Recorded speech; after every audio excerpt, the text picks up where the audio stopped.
About 2 years ago, I was down bad. I was doing drugs quite a lot. I just felt like I needed to escape. So I partied. But that road was coming to an end. I was getting lots of signs I needed to stop. My mind was getting messed up. My mental health was just completely fucked. My physical health was terrible too. I was getting abdominal pains all the time. And then around June 24th, I had the last straw. I was at a festival, Ben Niggy. Me and my friends, we were all doing MDMA. And it just didn't really hit right. I felt pretty conscious, all aware of my problems. Just didn't feel that good. So around this time that partying had lost its effect. It was no longer fun and no longer worked to let me escape. And so I had to quit. Now it's been about a year and a half and I'm sober. August 2023 was the last time I did anything. And I'm so glad. I'm so glad I dropped that bullshit, that escapism that causes so many people fucking pain. Because it's bullshit. You don't need it in your life.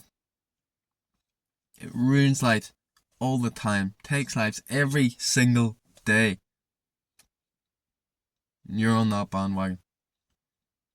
I don't care if it's just drink. It's just as bad, if not worse.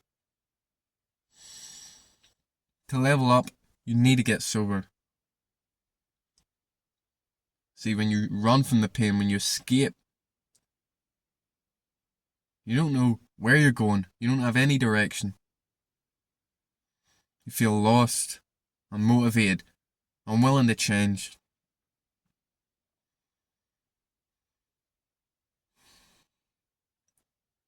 See, what stops a lot of people is they think it's extremely hard. We've built this up idea in our head that it's nearly impossible to quit an addiction, or even if you don't think you're addicted. Just drinking once a week. People think that's not a problem. But I'm telling you, you are addicted. If you do it regularly, you are addicted. Clearly, you need to do it if you're doing it on a regular basis. Even if you're doing this shit once a year, is detrimental to you. Of course, it won't be as bad as doing it every week. Either way, your life would be better without it.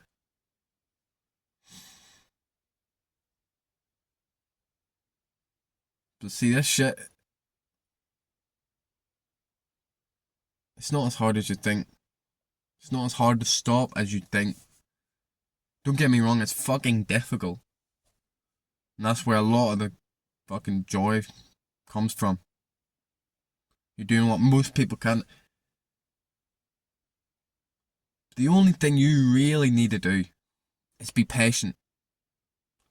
Is to try and stop and be patient. This shit takes time. You need to have that fucking mindset that no matter what, no matter how long it takes, I'm quitting this shit. That's the mindset I had because I needed to. I was in so much pain. I thought this was the way out of the pain, and it was partially. But of course, life's not as simple as doing drugs and not doing drugs. There's more to life than that. There's more areas to improve, but this is one massive area that most people can improve on.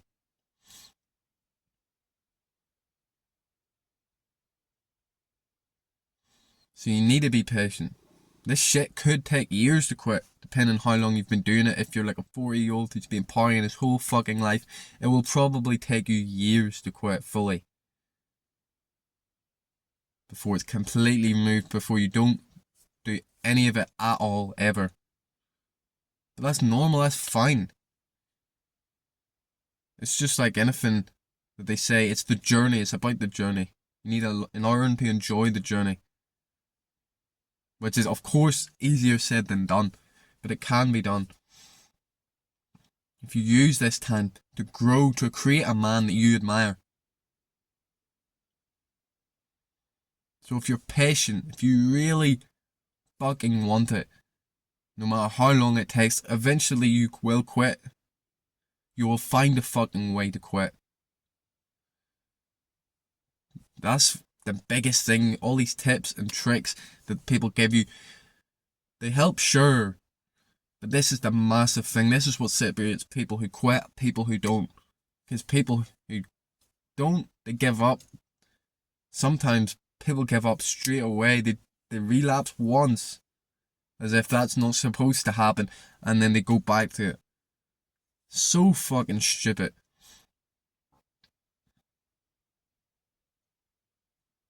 But these things, other things, make it really easy. Well, they make it a lot easier, not really easy. It's still fucking difficult, and will probably take you at least a few months.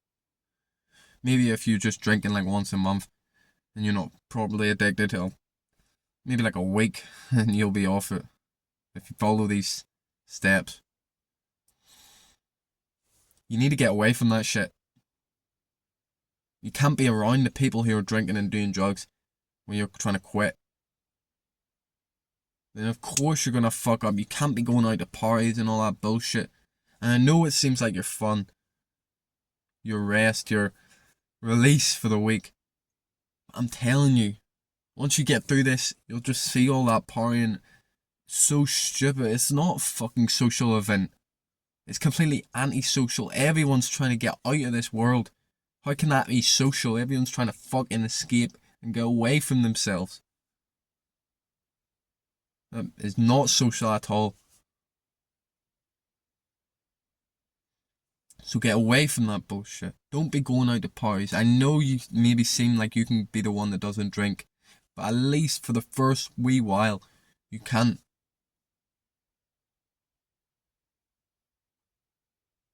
And anyway, like, what do you gain from being the sober one, going out, doing that bullshit? You know, you can just meet up with your friends, have a coffee, exercise. That's brilliant. That's a great fucking social event. Meet up with your friends for a run, for a weight session, for some fucking sparring, whatever it is. There's no need to be going out at night on the weekend to some pub, some bar, festival, any of that bullshit.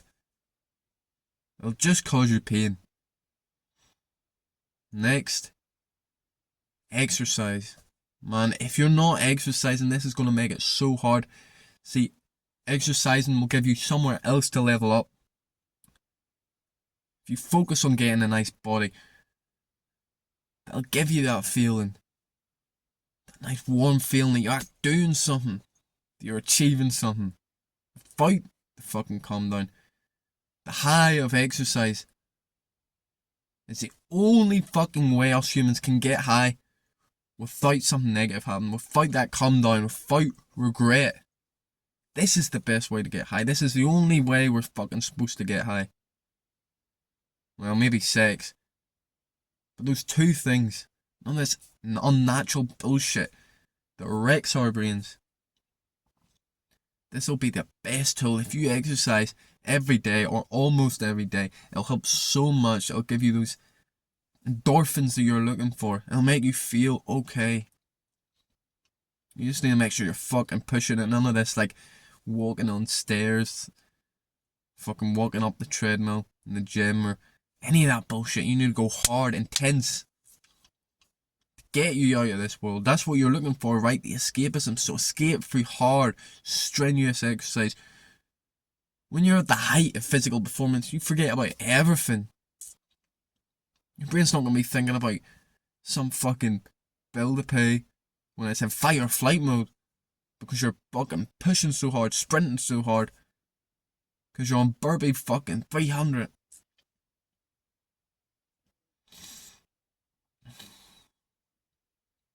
Next, meditate. This is something that need to be done every single day.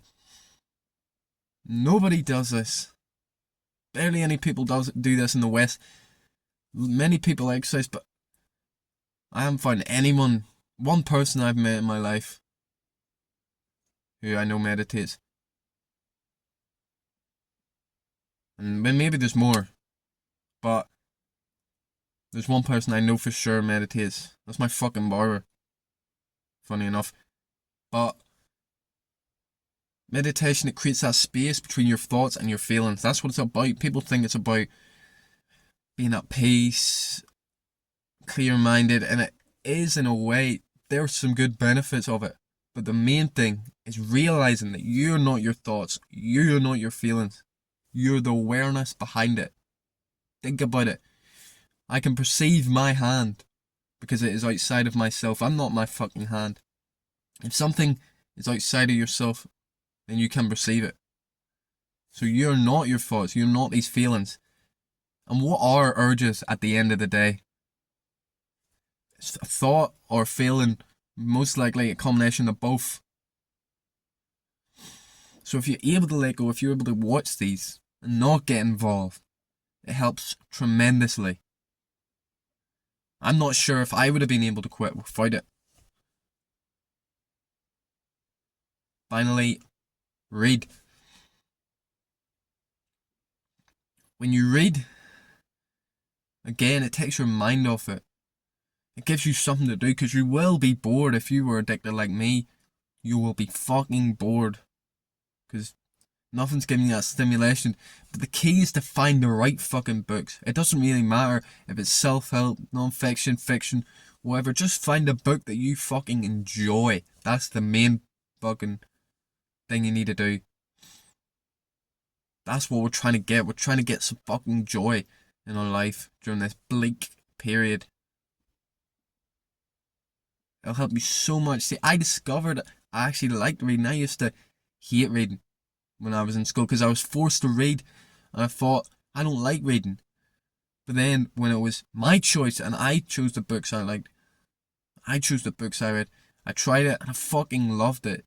See, everyone's a reader. It's about finding the right book. And meditation, as I said, it'll help you focus on the reading. That's why a lot of people struggle. They can't really focus on the reading. Meditation will also help with that, as well as get you off that bullshit. Another thing that I didn't do when I was quitting, but it could help, it probably would help, is fasting. Again, fasting will help you be able to see these emotions, these feelings, and not let them affect you. Especially these long fast, 1 day, 2 days, 3 days. That'll help you so much.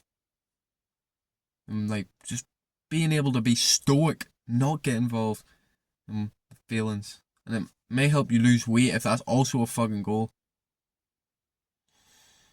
And see, the final thing I want to say is on relapses. You cannot fear relapses. You cannot see them as a massively negative thing. They will make you feel negative, but that does not mean they're a negative thing. See, your whole perception on relapses will make or break this fucking journey. If you think you're a fucking failure, a loser every time you relapse, then that's what you will become, and then eventually you will give up. See, relapses are a tool. They're a gift from God, from the universe, to help you quit. See, the regret you feel after you relapse is simply a reminder why you quit in the first place. And the relapse itself is a massive sign telling you you're not on point. See, if you didn't have that massive wake up call, snap you out of it, you just continue doing what you're doing. But see, relapses, they're not isolated events. You're fucking up in some area in your life. Something caused that, whether it be you're thinking about it all day, or it could be you're around the wrong people, or you're in a bad mood and you didn't raise your vibration through exercise, through helping other people. The list goes on. It's hundreds of reasons that could lead to relapse. You need to look and think, why? Why did this happen? Where am I struggling? Why was I not on point? And you use that to improve yourself. This is one of the fucking greatest tools of self-improvement, and nobody does it. Nobody really talks about it. Talk about gym, looks, maxing, starting a business. Very few tell you about getting sober, and not just quitting drugs. Getting completely sober, no drink, no drugs, no vape. None of that. All of this stuff, it messes up your brain. It takes away from your life. It takes away from your future. You're making a deal with the devil, trading your future for instant gratification. Trust me, it's not fucking worth it.